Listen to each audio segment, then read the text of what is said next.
Hello guys, it's me, Christopher, and welcome back to yet another Lyoko book reading.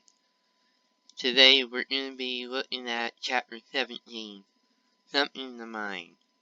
And I really asked the question in the last chapter, what would be going on in this chapter, what happened after she got rematerialized. Now this is going to be something exciting in the coming chapter. So let's enjoy this.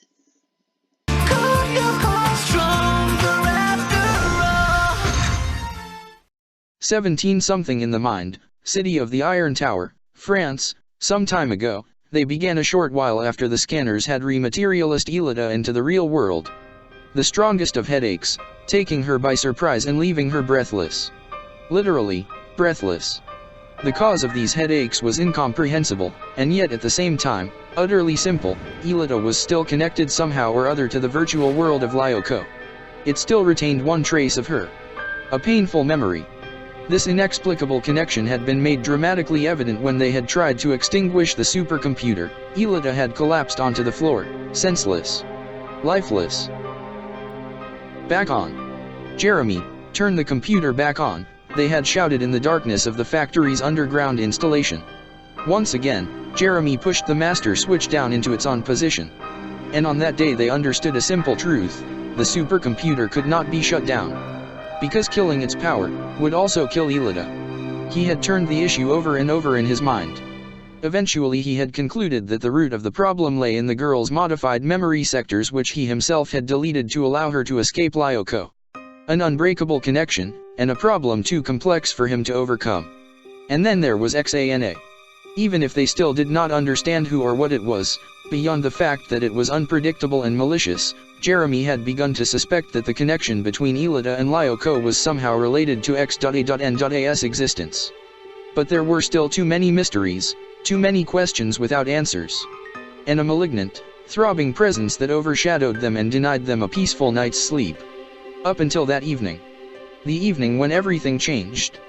The cursor on Jeremy's computer monitor suddenly started moving by itself. One letter at a time, a word appeared. And then it formed a sentence. "I've finally found you." The boy stared wide-mouthed at the chat window that had appeared on the screen. For a moment he was uncertain of what he should do next, until his curiosity got the better of him. Nervously, he began to run his fingers over the keys. "Who are you?" "I am Franz Hopper." Jeremy started. "It can't be." He felt a cold shiver of terror run down the length of his back. What if this was actually Xana he was in contact with? The artificial intelligence seemed obsessed with anything relating to Elida and her father, his creator. Jeremy remained frozen, his fingers poised over the keyboard. "I am not Xana. I can prove it. Ask me anything you like. Subject me to the Turing test." Jeremy read the new message, petrified. It seemed as if whoever was writing to him could read his thoughts. He did not know how to react, or even if he should. One was forced to reflect. What did they actually know about Xana? That it was an artificial entity from an artificial world. And that it could take control of access towers and so connect to electronic equipment in the real world. So maybe, it could also travel through the internet. Why not? Perhaps Xana had access to every databank and database in the world. It could obtain any scientific text, elaborate strategies, and perform calculations at the speed of light. Perhaps. Or maybe all Jeremy had to do was shut his computer down. Just close the chat window and go to bed. Listen to me. In what way is a plumber like a do CTOR? Both bury their mistakes. Do I lo okay like Xana to you? Would it ever tell AJ okay? Honestly, IT has no sense of humor. Jeremy smiled. Neither do you. Your joke is terrible. On this I concede to your logic. Why did you contact me? We must delete it. Delete what? Xana. Jeremy shook his head, more and more confused. But who is Xana? This time he had to wait several seconds for the answer. The enemy. Spaghetti bolognese was perhaps the worst food to ever come out of Caddick's kitchens. Rosa, the lunch lady, was a good cook, But pasta was definitely not her strong suit. The spaghetti always ended up clumping together in a shapeless sticky heap, while the meat sauce was too wet and quickly percolated through to the bottom of the plate, forming a small red lake of indefinable flavor. Despite this, Odd had cheerfully devoured his portion and quickly appropriated those of Yumi and Illida. "You're disgusting, Odd," commented Ulrich. "That's what you always say, Odd. You're disgusting, Odd. You're like a pigsty. The truth is that I can't stand to see food go to waste." "Have any of you seen Jeremy?" Yumi asked, changing the subject. "No. He's not attended classes today. I saw him this morning," Illida added. "He was working on his computer." Odd sucked avidly at a skein of matted pasta as big as a rugby ball, shaking his head. "He's going to make himself ill if he keeps this up." At that moment, William Dunbar appeared at the bottom of the table and approached them, a dinner tray in his hands. "Mind if I sit?" Ulrich did not deign so much as to look up from his plate. "Much as it displeases me, I suspect your being here is not an accident." "Why's that?" "You guys need the space to sit and share the secrets of your little exclusive club with yourselves." "Maybe." William looked about ready to hurl the contents of his tray all over Ulrich, but he restrained himself. "Have it your way then. I think I've lost my appetite anyway." At that instant, Illida's phone started ringing. "What did you say?" "What? My father?" "Jeremy, this isn't funny." But it was no joke. Illida, Ulrich, Yumi, and Odd materialized onto Lyoko for what was to be the last time. An elf, a samurai, a Japanese geisha and a catboy with a long purple tail. For Illida, returning to the virtual world felt like a cold shower. She was not alone in this feeling. They were in the ice sector. In front of them the diamond-colored plain rose into a mountain, its snowy peaks interconnected with crystal bridges. From the highest peak, a cascade of water fell in a silvery shower of rain, pooling at the bottom in a sparkling little lake. The sensation of being in a false reality was even stronger here than usual. The icy white surfaces showed no reflections. The group's shadows gave the impression that they were walking several centimeters above the ground. "Where's my father?" demanded Illida, looking around herself. Hiding somewhere in the vicinity of the waterfall, Jeremy's voice answered within their ears. "But don't expect to recognize him easily. He has informed me that he has not taken a human form." "This smells like a trap to me," Ulrich hissed. "I've got an ugly feeling that Xana is behind it." "That's why we're here as well," Yumi expounded. "Illida won't be in any danger if we stick with her." In the control room under the old factory, Jeremy bit his lip. In his heart he hoped that Yumi was right. But the truth was, as always, that Illida was risking more than anyone else. Even after rematerialization, she still did not possess any life points. But he remained silent. The troop moved towards the waterfall, which was pouring onto the little lake, creating a thin and intangible mist. The lake, its surface as smooth as a metal plate, could only be crossed by a little bridge that disappeared under the vertical column of falling water. Odd set off across it first. Although gallons of water were pouring out from the mountain every second, he could not hear any noise.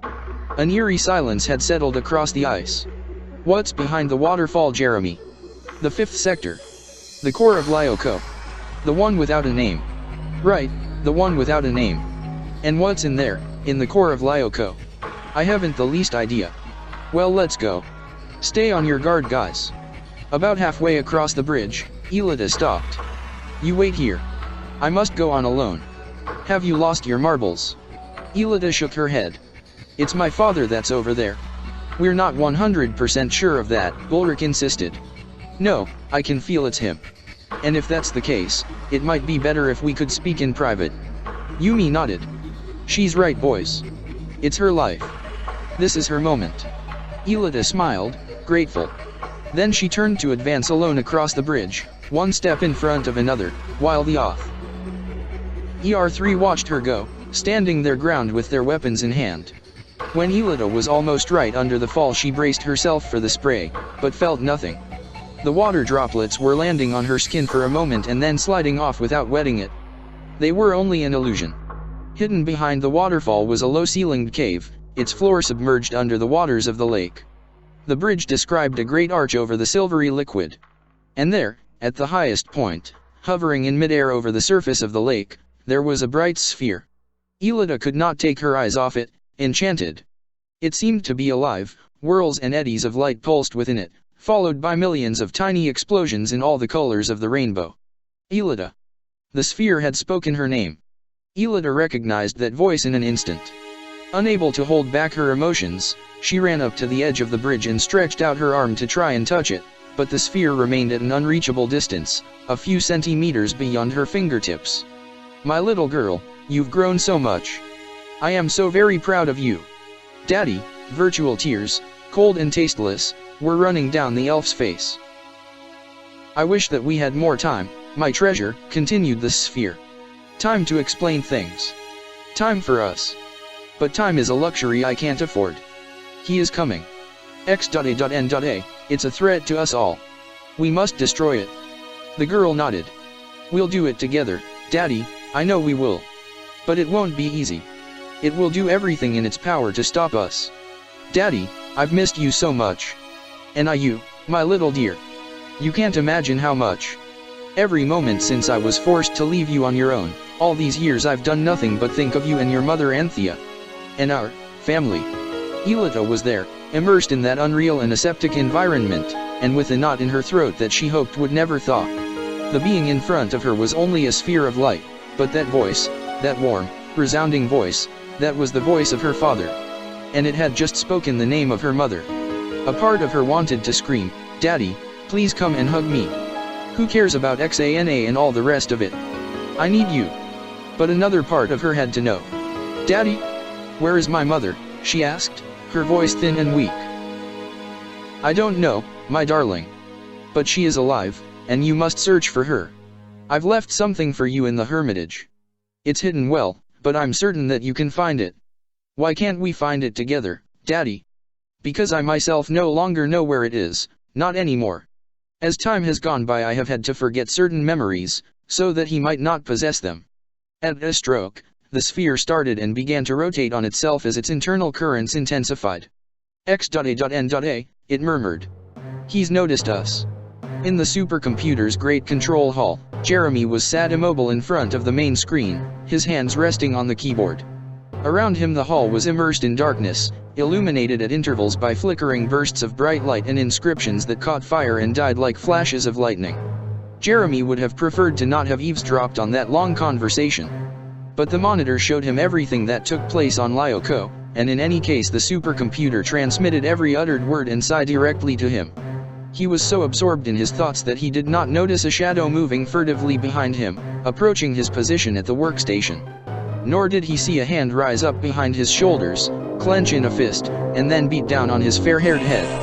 He collapsed to the floor, unconscious. William Dunbar, their schoolmate, the boy of whom Ulrich was so jealous, looked down at him with a satisfied air, and smiled. Around the frozen lake the air suddenly seemed to become charged with electricity. From behind a spur of ice X.A.N.A.'s monsters appeared in their hundreds, like a swarm of maddened insects. Yumi was the first to see them. Over there, she cried. I said it was a trap, yelled Ulrich. In a flash the team was submerged in a rain of laser bolts. Yumi threw her fans but the number of enemies was too great. She was struck tens of times and dissolved into a puff of blue pixels. She re-emerged from the scanner column panting. Jeremy, she asked, catching her breath. How are the others doing? But from the virtualization room's loudspeakers there was no response. Yumi ascended to the level and called him again. Jeremy. Her friend was sprawled on the ground, his glasses lay beside him with their legs bent upwards, forlornly twisted. William Dunbar was sitting at the control console, his fingers moving rapidly across the keyboard. What have you done here? Yumi cried, horrified. How could you do this to? Very slowly, William turned to face her. Hello, my treasure, he croaked. His fascinatingly dark eyes had vanished. In their place, two unnatural fires burned with a blue light. They were the eyes of XANA. Oh, no, William, no. Yumi was given no opportunity to try to understand how this had happened. Out of the boy's throat there came a howling scream devoid of any humanity. William leapt from the armchair and charged her so quickly that she had no time to react, seizing her by her t-shirt. Yumi was flung across the room. Her back slammed against the wall with such force that all the air was knocked out of her lungs, leaving her breathless. After several seconds she achingly rose to her feet. She aimed for the doors of the lift and threw herself in that direction, faster than she believed possible. "Jeremy," she cried. One of the hands of the boy sprawled on the floor was moving weakly, probing across the floor in search of his glasses. Yumi did not stop. She was not exactly sure of what she was doing, but she knew that she had to get William out of that room. Inside Lyoko, in the ice sector, Odd and Ulrich reacted in surprise, as the monsters appeared to retreat, flowing back behind the mountains from which they had appeared only a few minutes beforehand. "Aha!" Odd exulted. "Look, we've routed them, they're trying to escape. I don't think they're escaping from us. They easily outnumbered us. So what then? Well, it seems like it might be a strategic retreat." Or, at that moment, the side of the mountain began to tremble unexpectedly. Then the shock transferred into the ground, and the ice beside them split apart, carving out a deep crack. The flow of water over the falls dramatically increased in intensity for several seconds and then slowed down abruptly, reduced to a mere trickle of drips. The world of Lyoko started vibrating before their eyes, and the sensation of dizziness created by the virtual environment struck home with far more force than usual. "Do you think that Elida needs our help?" asked Odd. "I don't know about her, but we certainly do." "Why's that?" "Look there." Ulrich indicated. From behind the ice spires a gigantic creature had emerged. It was tall enough to be able to cross the entire mountain in a single stride. Its head was a white mask marked with a single eye.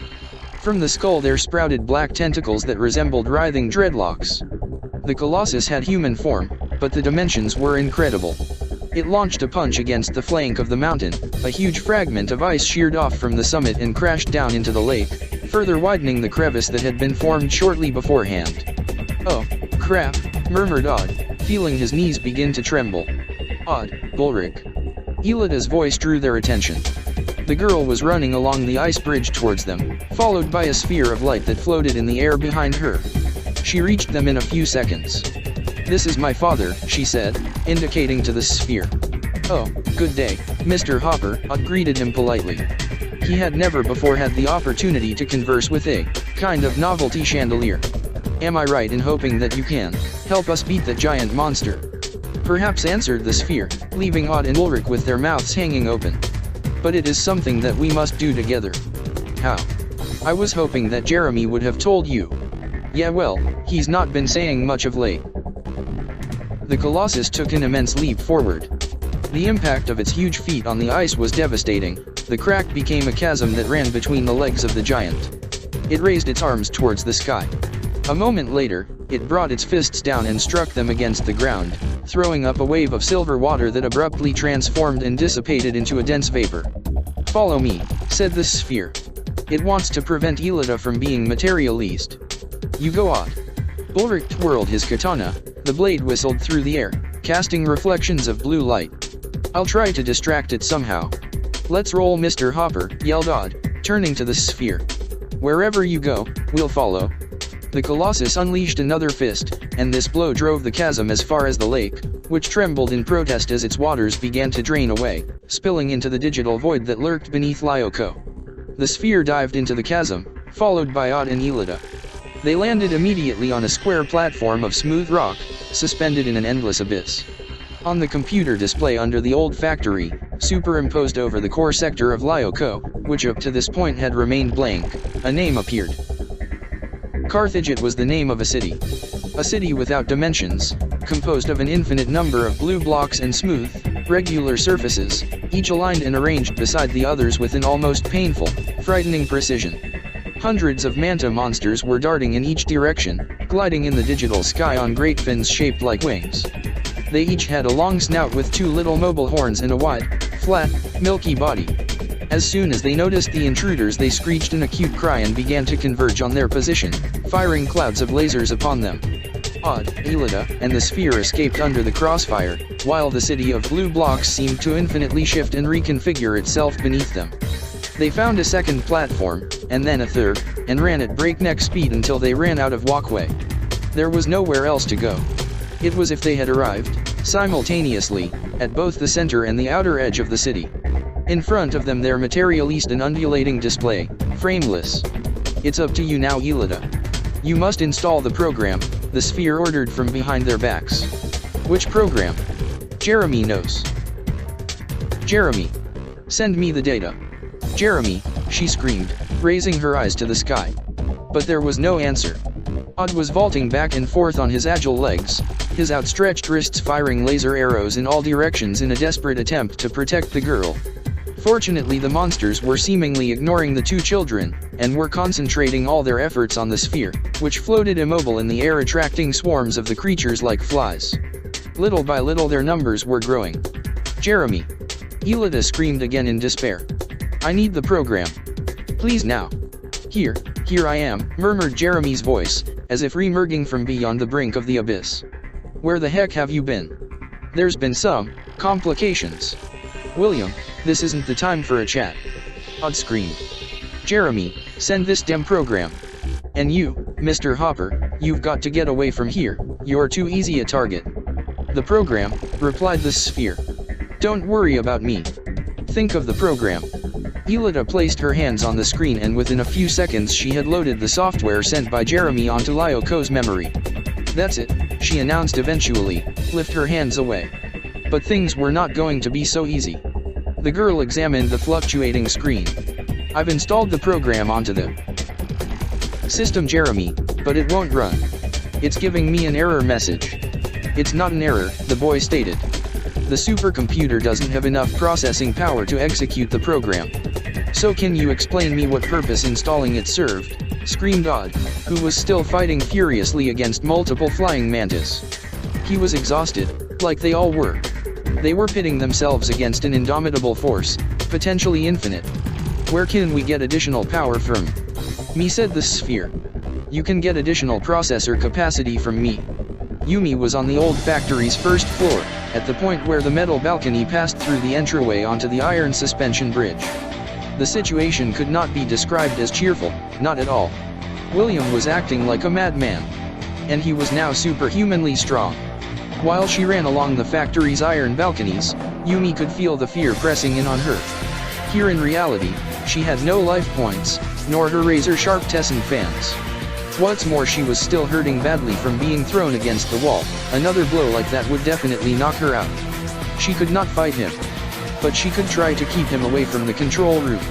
And in the meantime, she could try to survive.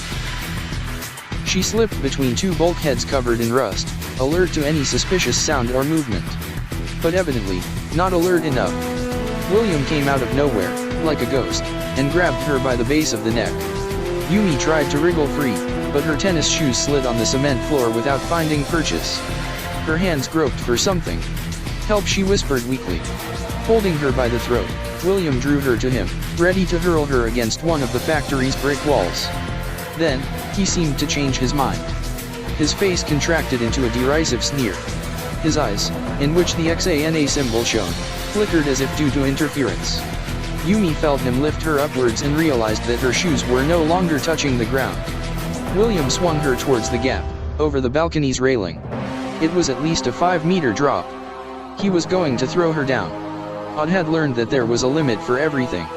By himself, for example, he could go head-to-head with 3 or 4 monsters. But not 100. He leapt onto the back of a passing manta, seized it by the horns and led it upwards, to where thousands of the monsters were crowding round Hopper.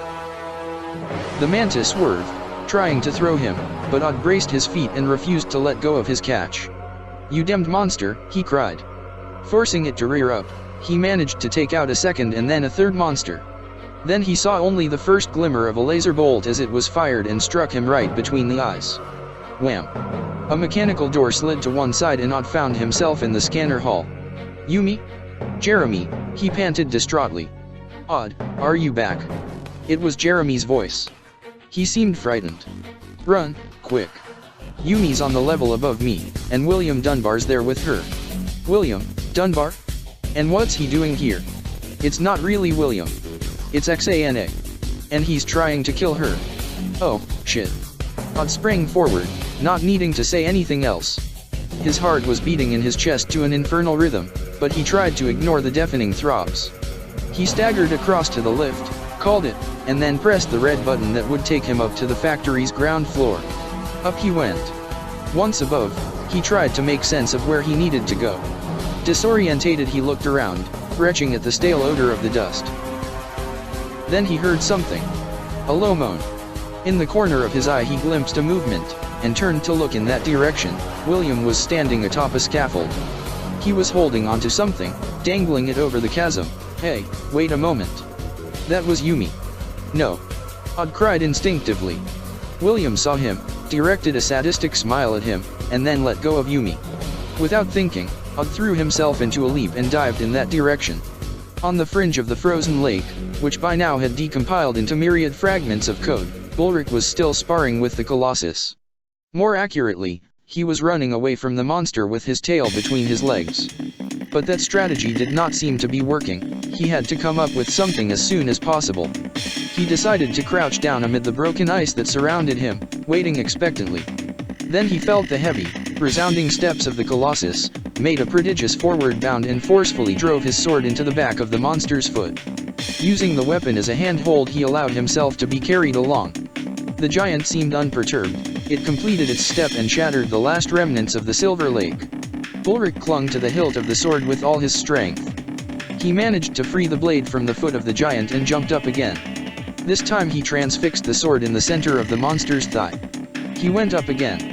In this manner he continued his climb, up as far as the belt line. Here the slope became more difficult. The torso of the Colossus was like a great inverted shelf, impossible to scale. Instead he waited until the giant's arm swung forward and then made a calculated jump to land on its gigantic hand, managing to plant his sword in one of the huge fingertips. At that point the monster, which up to this moment had not even noticed his presence, reacted. The hand moved with incredible speed and the boy had to slip into the hollow between its index and middle fingers to avoid being squashed. He realized that he had few options available to himself without external aid. "Jeremy," he implored. "Do you read me? Jeremy. I'm here." Jeremy screamed in Ulrich's ears, a moment before the Colossus again tried to crush him against the ground. This was not going well. This was really not going well. "Jeremy. Do something." "I can't do anything. Unless, can you ride a motorbike?" "Jeremy." Next to him, in the huge monster's palm, a little digital motorcycle appeared.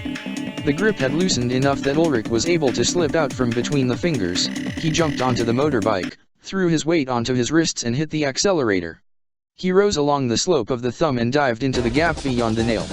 Now the climbing began again. The forearm. The elbow, dark and colored like scorched iron. The curve of the bicep. Now the Colossus was behaving like a person trying to swat a gnat. But instead of slowing down, Ulrich sped up further. The shoulder. The neck. At this point he folded up on the motorbike and released himself to spring upwards towards the white mask that shielded the face of the monster, which at that moment dipped and presented its single eye to him, the eye of Xana reacting. Ulrich drew his katana while still in midair. He rotated his arm and with every ounce of his strength drove the point of the katana into the black center of that horrible symbol. Ulrich's sword was like a pinprick to the giant. Nevertheless it wavered. Hanging from the katana by both his arms, Ulrich tried to keep his focus, to maintain his grip.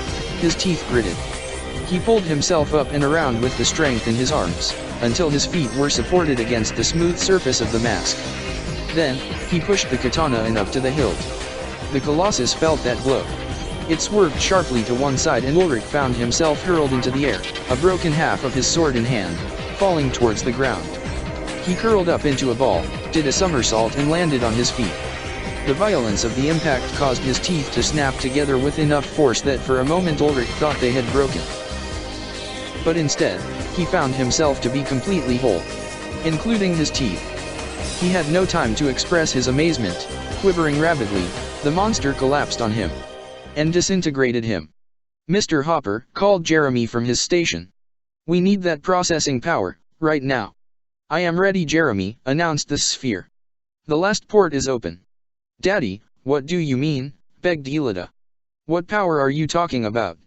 She was still on the platform surrounded by the mantis. She was tense with the effort of holding them back, having discovered she could project offensive energy fields from her hands, and now she was firing them off at a rate even she found impossible to believe, filling the surrounding space with pink iridescence. There was no one else present, apart from her and the sphere. "We don't have any time left," My dear, her father coaxed her. Touch me, and give me access to the program. The sphere fluttered towards the display, heedless of the monsters and their lasers. His surface was a deeper color now, and the liquid currents underneath were becoming agitated and violent. No. Ellida protested. You have to tell me what will happen to you afterwards.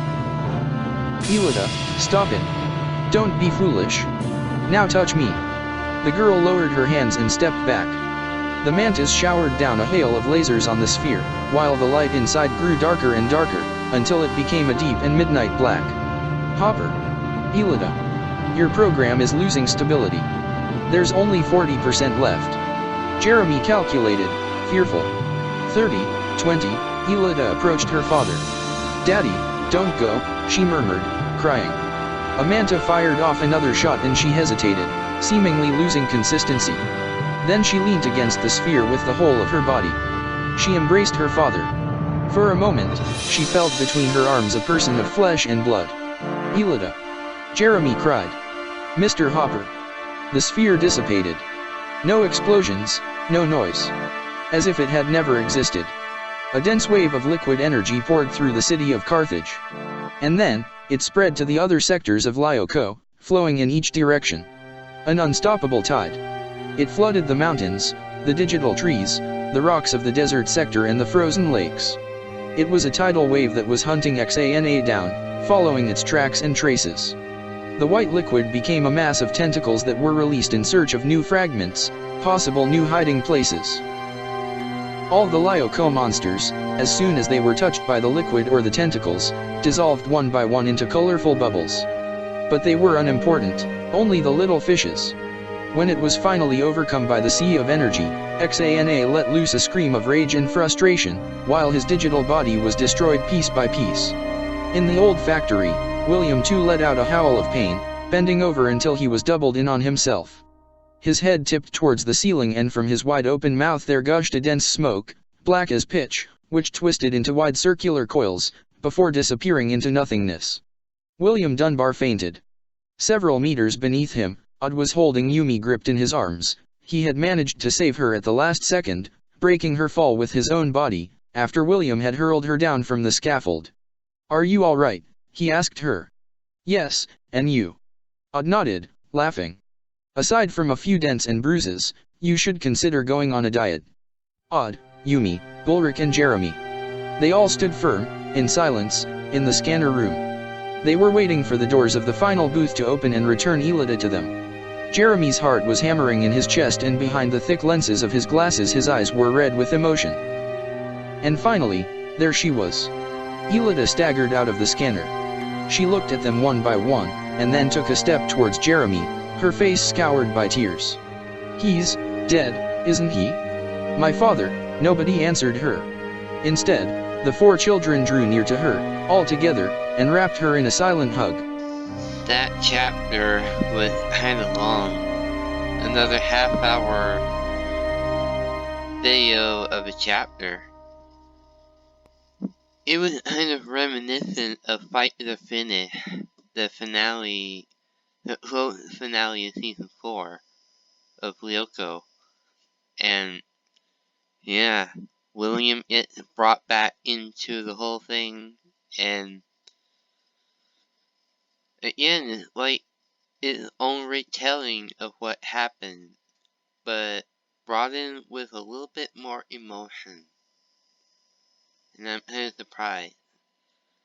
And not just a little bit ago, I got a note on my DeviantArt page from the people that have made the fan translation thanking me for giving them a whole lot of credit,